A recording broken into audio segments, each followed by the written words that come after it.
علیہ مجمعین کی عجیب فضیلت بیان فرمائی ہے، اور یہ فضیلت آپ جمعۃ المبارک کے خطبے کے اندر بھی سماعت فرماتے رہتے ہیں۔ جمعۃ المبارک پڑھتے ہیں آپ؟ عربی کا خطبہ سنتے ہیں؟ تقریر سنیں نہ سنیں لیکن عربی خطبہ تو سارے ہی سنتے ہیں۔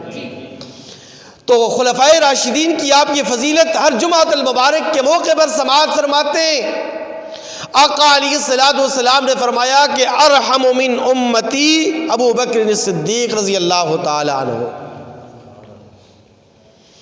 کہ میری امت کے سب سے زیادہ رحیم دل، سب سے زیادہ رحم دل، سب سے زیادہ رحم اور شفقت کرنے والے صحابی رسول وہ سیدنا ابو بکر صدیق رضی اللہ تعالی عنہ ہے۔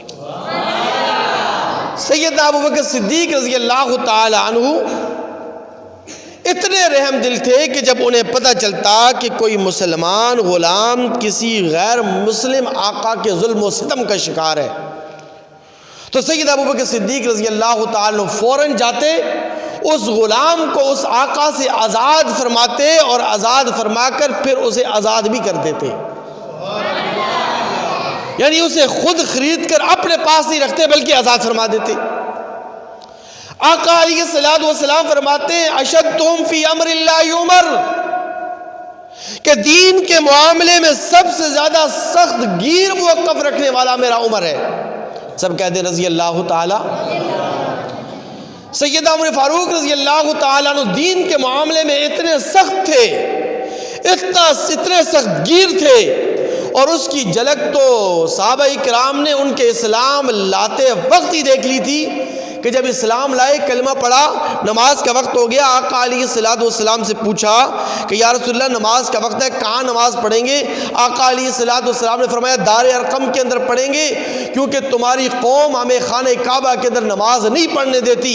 سیدنا عمر فاروق رضی اللہ تعالی عنہ نے تلوار نیام سے نکال لی اور کہا کہ عمر نے اسلام قبول کر لیا ہے، عمر مسلمان ہو چکا ہے۔ عمر کی موجودگی ہو اور کسی کافر کو یہ جرأت ہو، کسی قریشی کو یہ جرأت ہو کہ وہ ہمیں خانہ کعبہ اللہ کے گھر میں عبادت کرنے سے روکے، آج نماز ہوگی، با جماعت ہوگی اور خانہ کعبہ کے اندر ہوگی۔ آقا علیہ السلام فرماتے ہیں اصدقہم حیاء عثمان رضی اللہ تعالی عنہ، کہ میری امت میں، میری جماعت صحابہ میں، پوری امت مسلمہ میں سب سے زیادہ کامل حیا والا کوئی انسان ہے تو وہ صرف اور صرف عثمان ابن عفان ہے۔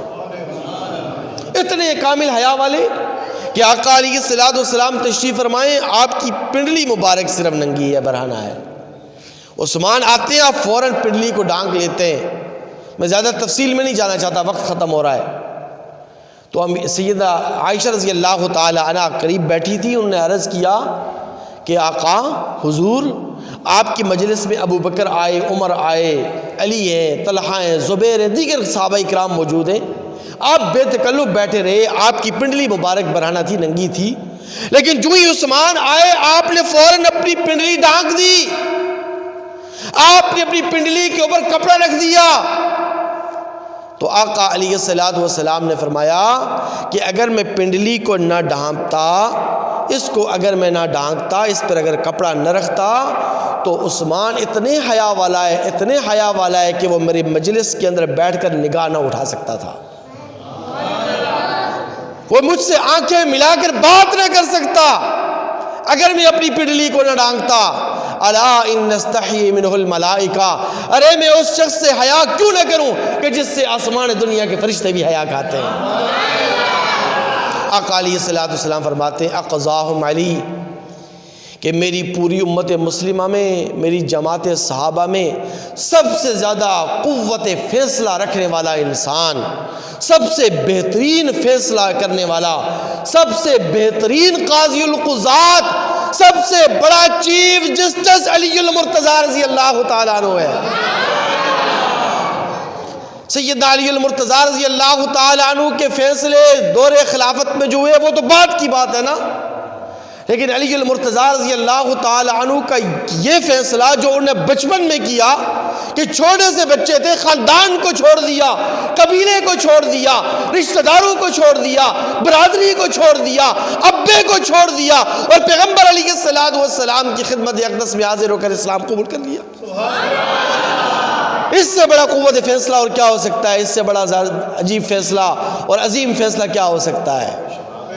آقا علیہ السلام فرماتے ہیں کہ امین هذه الامہ ابو عبیدہ بن الجراح رضی اللہ تعالی عنہ، کہ میری اس امت محمدیہ میں سب سے زیادہ امانت دار، سب سے زیادہ دیانت دار اگر کوئی شخص ہے تو وہ ہے ابو عبیدہ بن جراح رضی اللہ تعالی عنہ۔ تو یوں آقا علیہ السلام نے خلفائے راشدین اور صحابہ کرام کی فضیلت اور عظمت بیان فرمائی۔ آقا علیہ السلام نے سیدنا حسن اور سیدنا حسین اپنے نواسوں کے متعلق فرمایا، الحسن والحسین سیدہ شباب اہل الجنہ، کہ میرے حسن اور میرے حسین جنت کے ہی سردار نہیں بلکہ جنت کے نوجوانوں کے سردار ہیں۔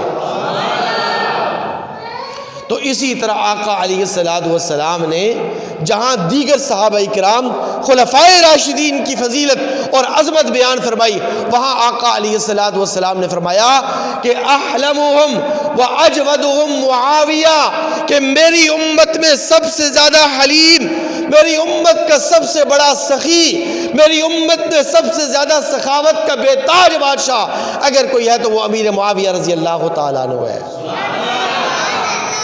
امیر معاویہ رضی اللہ تعالیٰ عنہ کتنے حلیم تھے، کتنے بردبار تھے۔ سیدنا امیر معاویہ رضی اللہ تعالیٰ عنہ کتنے تحمل والے تھے، کتنی تحمل مزاجی والے تھے۔ ذرا توجہ کے ساتھ اور انہماک کے ساتھ، ذوق و شوق کے ساتھ اس واقعے کو سماعت فرمائیے گا، بڑا ایمان افروز واقعہ ہے۔ آقا علیہ السلام کی مجلس لگی ہوئی ہے اور غسان بادشاہ کا ایک بیٹا جس کا نام وائل ابن حجر ہے، اور علامہ ابن اثیر رحمۃ اللہ علیہ نے اپنی کتاب الاستیعاب کے اندر اس کا نام وائل ابن حجر ہی لکھا ہے، یعنی غسان کے بادشاہ کا بیٹا، اور غسان کے بادشاہ کا نام تھا حضر موت۔ یہ حضر موت بادشاہ کا بیٹا تھا وائل ابن حجر۔ یہ آیا نبی کریم صلی اللہ علیہ وسلم کی خدمت اقدس کے اندر اور آ کر عرض کرنے لگا کہ حضور، میں نے اپنے راہبوں سے، میں نے اپنے عالموں سے، میں نے اپنے ربانیین سے تورات، انجیل اور زبور کی روشنی میں یہ سنا ہے کہ آپ نبی آخر الزمان صلی اللہ علیہ وسلم ہیں۔ میں یہاں سے گزر رہا تھا، میں نے سوچا کہ آپ کی زیارت کر لوں، آپ کا دیدار کر لوں۔ اور جب وہ جانے لگا تو اس نے کہا کہ آقا نبی آخر الزمان، سب کہتے صلی اللہ علیہ وسلم، اگر میں آپ کی خدمت اقدس میں اپنی طرف سے کوئی ہدیہ پیش کرنا چاہوں، کوئی تحفہ پیش کرنا چاہوں تو کیا آپ قبول فرمائیں گے؟ آقا علیہ السلام نے فرمایا کیوں نہیں، ضرور۔ اس نے کہا کہ آقا میرا سامان اس وقت 6 میل کے فاصلے پر پڑا ہوا ہے۔ کتنے؟ 6 میل سمجھتے ہیں آپ؟ 6 میل کے فاصلے پر میرا سامان رکھا ہوا ہے۔ آپ میرے ساتھ کسی خادم کو، کسی نوکر کو، اپنے کسی ملازم کو، اپنے کسی چاکر کو بھیج دیجئے تاکہ میرے سامان میں سے وہ آپ کے لیے تحفہ لے کر آ جائے۔ آقا علیہ السلام کے خدام خاص حضرت اسامہ ابن زید اور حضرت انس رضی اللہ تعالی عنہ تھے، لیکن اتفاق کی بات یہ تھی کہ اس وقت یہ دونوں موجود نہیں تھے۔ نگاہ نبوت نے امیر معاویہ رضی اللہ تعالیٰ عنہ کا انتخاب کیا ہے۔ آقا علیہ السلام نے فرمایا معاویہ جاؤ اس کے ساتھ اور جا کر اس کا تحفہ لے کے آ جاؤ۔ اب توجہ کے ساتھ بات کو سماعت فرمائیے گا۔ اب یہ غسان کا شہزادہ وائل ابن حجر جب مسجد نبوی سے نکلنے لگا تو مسجد نبوی کے 2 دروازے تھے، ایک تھا دائیں طرف، ایک تھا بائیں طرف۔ یہ دائیں طرف سے نکلنے لگا، امیر معاویہ رضی اللہ تعالیٰ عنہ کے جوتے بائیں طرف والے دروازے پر تھے۔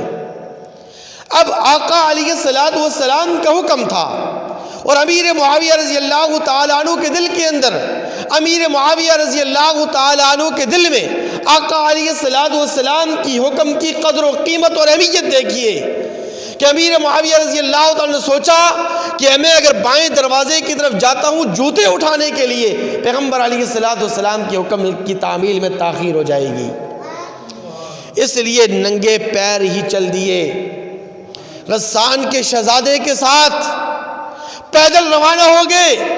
دوپہر کا وقت ہے، عرب کی تپتی ہوئی صحرا اور تپتی ہوئی ریت ہے، چلچلاتی ہوئی دھوپ ہے، اور 6 میل کا سفر ہے۔ کتنا؟ توجہ کے ساتھ 6 میل کا سفر ہے۔ امیر معاویہ رضی اللہ تعالیٰ عنہ غسان کے اس شہزادے کے ساتھ روانہ ہونے لگے۔ تھوڑی دیر چلے، انسان کتنا صبر و استقامت کا مظاہرہ کر سکتا ہے؟ ننگے پاؤں ہیں، دوپہر کی چلچلاتی ہوئی دھوپ ہے، اور عرب کی تپتی ہوئی صحرائیں ہیں اور تپتی ہوئی ریت ہے، اس کے اوپر ننگے پاؤں امیر معاویہ رضی اللہ تعالیٰ عنہ چل رہے ہیں۔ اس غسان کے شہزادے کو کوئی احساس نہیں ہوتا۔ تھوڑی دیر چلے، 1 میل چلے ہوں گے، 2 میل چلے ہوں گے، اور 1 میل اور 2 میل چلنا کوئی آسان بات نہیں ہے۔ جب چلے تو اس نے، امیر معاویہ رضی اللہ تعالیٰ عنہ نے غسان کے شہزادے سے کہا کہ اے غسان کے شہزادے، اے وائل ابن حجر، اگر آپ مجھے اپنے جوتے دے دیں تو یہ آپ کی نوازش ہوگی، کیونکہ آپ دیکھ رہے ہیں کہ میرے پاؤں میں جوتے نہیں ہیں، اور دوپہر کی تپتی ہوئی دھوپ ہے، سورج کی تپشیں اور ریت کی تپشیں میرے پاؤں جلا دیے ہیں۔ تو وہ غسان کا شہزادہ کہتا ہے کہ میں تجھے اپنے جوتے نہیں دے سکتا۔ امیر معاویہ رضی اللہ تعالیٰ عنہ نے عرض کیا کہ اچھا ایسا کر لو کہ مجھے اپنے ساتھ سواری پر سوار کر لو، اونٹ پہ بٹھا لو، گھوڑے پہ بٹھا لو، تاکہ میں کم از کم تھوڑا سکون اور راحت حاصل کر سکوں۔ تو وہ غسان کا شہزادہ کہتا ہے کہ تم جانتے نہیں میں غسان کے بادشاہ کا شہزادہ ہوں، میں بادشاہ کا بیٹا ہوں، اور تو ایک کمی ہے، تو ایک نوکر ہے، تو ایک غلام ہے، میں تجھے اپنے ساتھ کیسے سوار کروں؟ اس سے میری انسلٹ ہوگی، اس سے میری توہین ہوگی، نہ میں تجھے اپنے جوتے دے سکتا ہوں، نہ تجھے اپنے ساتھ سواری پر سوار کر سکتا ہوں۔ امیر معاویہ رضی اللہ تعالیٰ عنہ خاموشی کے ساتھ اس کے ساتھ یہ سفر کر رہے ہیں۔ 6 میل کا فاصلہ طے کرنے کے بعد، تحفہ لینے کے بعد، جب آقا علیہ السلام کی خدمت اقدس کے اندر حاضر ہوتے ہیں اور حاضر ہو کر عرض کرتے ہیں کہ آقا آپ کے حکم کی تعمیل ہو گئی۔ آقا علیہ السلام نے پوچھا کہ امیر معاویہ یہ بتلاؤ سفر کیسا رہا؟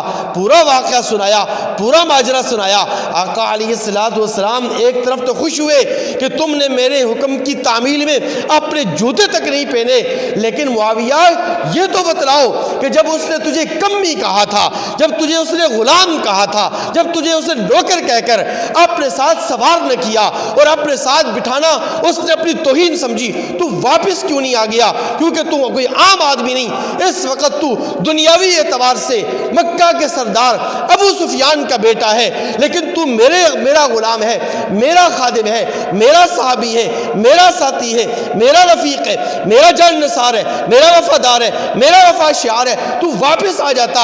امیر معاویہ کا ایمان افروز جواب سنیے، مسلمانوں محبت اسے کہتے ہیں، عقیدت اسے کہتے ہیں، عشق رسول اسے کہتے ہیں، پیغمبر کے ساتھ وفاداری اسے کہتے ہیں، پیغمبر کے ساتھ جان نثاری اسے کہتے ہیں۔ امیر معاویہ رضی اللہ تعالی عنہ نے عرض کیا کہ آقا آپ کے حکم کی تعمیل میں یہ تو میرے پاؤں جلے ہیں، خدا کی قسم اگر میرا پورا جسم جل جاتا، پورا بدن جل جاتا، پورا وجود جل جاتا، تب بھی آپ کے حکم کی تعمیل میں کوئی حرف نہ آنے دیتا۔ اگلی بات سنیے گا، اگلی بات اس سے بھی زیادہ ایمان افروز ہے۔ آقا علیہ السلام نے ایسے ہی نہیں کہہ دیا کہ احلم من امتی معاویہ، کہ میری امت میں سب سے زیادہ حلیم، سب سے زیادہ بردبار، سب سے زیادہ تحمل مزاجی والا اگر کوئی ہے تو وہ کون ہے؟ سارے بولیں اونچی آواز سے، محبت کے ساتھ، عقیدت کے ساتھ، امیر معاویہ رضی اللہ تعالیٰ عنہ ہے۔ اس وقت امیر معاویہ رضی اللہ تعالیٰ عنہ کی عمر 24 سال تھی۔ کتنی؟ سارے بولیں 24 سال۔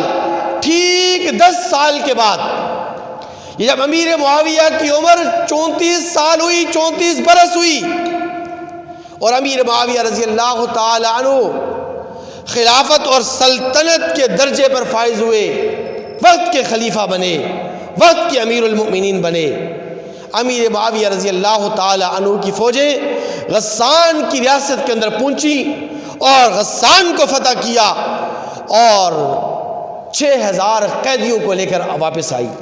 کتنے؟ 6000 قیدیوں کو لے کر واپس آئی. ان 6000 قیدیوں میں سے ایک یہ غسان کا شہزادہ وائل ابن حجر بھی تھا. سب سے آگے آگے یہ جا رہا تھا. ہاتھوں میں بیڑیاں ہیں، پاؤں میں زنجیریں ہیں، اور امیر معاویہ رضی اللہ تعالیٰ عنہ کی خدمت اقدس میں جب اس کو حاضر کیا گیا، امیر معاویہ رضی اللہ عنہ نے پہچان لیا کہ یہ وہی غسان کا شہزادہ ہے، یہ وہی وائل ابن حجر ہے کہ جس نے مجھے اپنے جوتا بولے سارے اپنے اونٹ پر اپنی سواری پر سوار نہیں کیا، مجھے کمی ہونے کا طعنہ دیا تھا. امیر معاویہ رضی اللہ تعالیٰ سب سے پہلا حکم یہ دیا، اس کی بیڑیاں کھولو، اس کی زنجیریں کھولو، اس کو میرے مہمان خانے کے اندر لے جاؤ. پورے 1 مہینے تک امیر معاویہ رضی اللہ تعالیٰ عنہ نے اپنے مہمان خانے کے اندر اس غسان کے شہزادے وائل ابن حجر کو ٹھہرایا، اس کو VIP پروٹوکول دیا، اس کی خدمت کی، مہمان نوازی کی. 1 مہینے کے بعد جب اس کو رہا کیا گیا تو امیر معاویہ رضی اللہ تعالیٰ عنہ نے اس کو 10,000 دینار یا دراہم بطور تحفہ کے پیش کیے، اور جتنے قیدی اس کے ساتھ آئے تھے سب کو رہا کر دیا. وہ غسان کا شہزادہ بڑا حیران اور ششدر سوچ میں پڑ گیا. اس نے لوگوں سے پوچھا، اس وقت جو صحابہ کرام تھے اس سے پوچھا کہ بتلاؤ تو صحیح یہ ہے کون؟ یہ تمہارا بادشاہ، تمہارا خلیفہ، تمہارا حکمران، اس کا تعارف تو کرواؤ. تو پھر تعارف کروایا گیا کہ یہ ابو سفیان کا بیٹا سیدنا امیر معاویہ، مسلمانوں کا امیر المؤمنین، مسلمانوں کا خلیفہ راشد ہے. تو وہ وائل ابن حجر حیران اور پریشان ہو کر اور پشیمان ہو کر اور شرمندہ ہو کر زار و قطار ہو کر رونے لگا، اس کی آنکھوں سے آنسو بہنے لگے. وہ امیر معاویہ رضی اللہ تعالیٰ عنہ کے سامنے معافی مانگنے لگا کہ مجھے معاف کرنا، میں آپ کو پہچان نہ سکا تھا اور میں نے آپ کے ساتھ وہ سلوک کیا اور آپ بدلے میں مجھ سے یہ سلوک کر رہے ہیں. امیر معاویہ رضی اللہ تعالیٰ عنہ کا جواب سنیے. امیر معاویہ رضی اللہ تعالیٰ عنہ نے فرمایا کہ جب تو میری آنکھوں کے سامنے آیا تھا میں نے اسی وقت تجھے پہچان لیا تھا کہ تو وہی غسان کا شہزادہ ہے جس نے مجھے اپنے جوتے نہیں دیے. تو وہی غسان کا شہزادہ ہے کہ جس نے مجھے اپنے ساتھ سواری پر سوار کرنا اپنی توہین سمجھی ہے. میں نے تجھے پہچان کر تیری بیڑیاں کھلوائیں، میں نے تجھے پہچان کر تیری زنجیریں کھلوائیں، میں نے تجھے پہچان کر میں نے اپنے مہمان خانے میں تجھے ٹھہرایا، میں نے تجھے پہچان کر تیری مہمان نوازی کی اور تجھے 10,000 دینار اور دراہم بطور تحفے کے دیے. میں نے تجھے پہچان کر سارے کے سارے قیدی تیری خاطر رہا کر دیے اور ان کو بری کر دیا، اس لیے کہ میرا جو مذہب ہے، میرا جو دین ہے، یہ اخلاق مجھے میرے دین نے سکھلائے. تو نے جو میرے ساتھ معاملہ کیا، تو نے جو میرے ساتھ سلوک کیا تھا، وہ تیرا مذہب ہوگا، وہ تیرا مسلک ہوگا، وہ تیرا مشرب ہوگا. میرا دین، میرا مذہب، میرا مسلک، میرا مشرب مجھے تحمل مزاجی سکھاتا ہے، حلم و بردباری سکھلاتا ہے، عفو و درگزر سکھلاتا ہے، مسلمانوں کا اور عام انسانوں کا اکرام اور احترام سکھلاتا ہے. اس لیے کہ میں نے اپنے محبوب پیغمبر کی لسان نبوت سے یہ ارشاد سنا تھا کہ اکرم الناس منازلہم، کہ لوگوں کے ساتھ ان کے مرتبے کے مطابق سلوک کرو، چاہے وہ لوگ مسلمان ہوں یا غیر مسلم، لیکن اگر وہ قابل عزت ہیں، قابل احترام ہیں تو ان کا احترام کرو، ان کو عزت دو، ان کو VIP پروٹوکول دو. میں نے تجھے پہچاننے کے باوجود تیرے ساتھ یہ سلوک کیا اس لیے کہ میرے دین، میرے مذہب اور میرے اسلام نے مجھے یہ اخلاق کریمانہ اور اخلاق حسنہ سکھلائے ہیں. وہ غسان کا شہزادہ وائل ابن حجر پاؤں میں پڑ جاتا ہے اور پاؤں میں پڑ کر عرض کرتا ہے کہ امیر معاویہ رضی اللہ تعالی عنہ جو دین، جو مذہب، جو اسلام اتنے اخلاق کریمانہ اور اتنے بلند و بالا اخلاق حسنہ سکھلاتا ہو اس کو تو سینے سے لگانا چاہیے. مجھے کلمہ پڑھا کر، کلمہ شہادت پڑھا کر دائرہ اسلام میں داخل کر دیجئے. میں بڑی مجلس کے اندر اس بات کا اعلان کرتا ہوں کہ اشہد ان لا الہ الا اللہ و اشہد ان محمد عبدہ و رسولہ. تو میرے بھائیو، آقا علیہ السلام نے جو دعائیں امیر معاویہ رضی اللہ تعالیٰ عنہ کی حق میں ارشاد فرمائی تھیں، تو انہی دعاؤں کو اور انہی عظمتوں کو سامنے رکھ کر کہنے والے نے کیا خوب کہا اور کتنا ہی اس نے محبت اور عقیدت کا اظہار کیا. وہ کہتا ہے کہ میرا سلسلہ ہے قدیم عہد اکرام سے، میرا سلسلہ ہے قدیم عہد اکرام سے، میں ہوں شام سے، میں ہوں شام سے. مجھے کوئی کام نہیں میاں تیرے کام سے، مجھے کوئی کام نہیں میاں تیرے کام سے. میں ہوں شام سے، میں ہوں شام سے.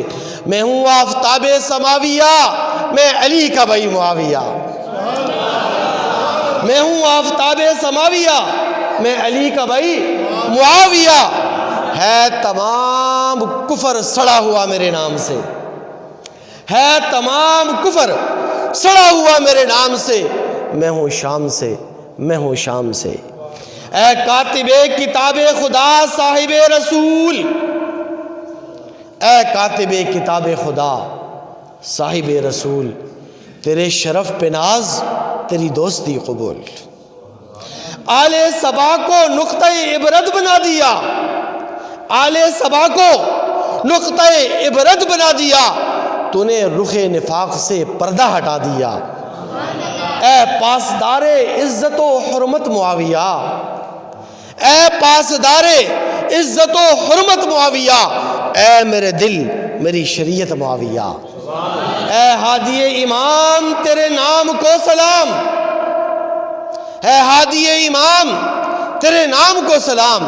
اے آفتاب شام تیرے کاز کو سلام.